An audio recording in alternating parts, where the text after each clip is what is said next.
Şu Roshidon tarixini yoshlarimiz bilsin. Ha, yoshlar. Bilimga ega bo'lsin.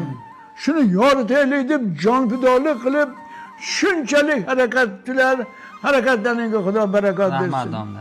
Tanlaring sog' bo'lsin. Allohim bu ishni hamma ham qilolmaydi. Bu shunday mana qadimgi kutubxonalar, nimalar, Rishtonni kelib chiqish tarixi bularda hamma ham yoritmaydi. Payg'ambarimizning amakivachilari Abu Muslimiy Maliki Qutaybek kelganda Rishton suvga qiynalayotgan ekan. Beshqo'r degan joyimiz bor. Shundan Sorqo'rg'ongacha hafta hashar qilib kanal qaziganlar. Rishtonni suvga serob qo'yganlar. Bundan boshlab mana Shokir Mevashi hali aytdik.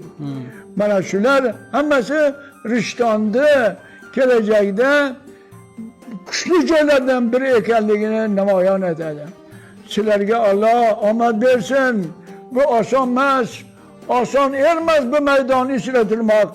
Nizomiy panjasiga panja urmoq. Yo'qdan bor qilib yaratib, buni xalqqa yetkazishda sizlarga Xudo yor bo'lsin.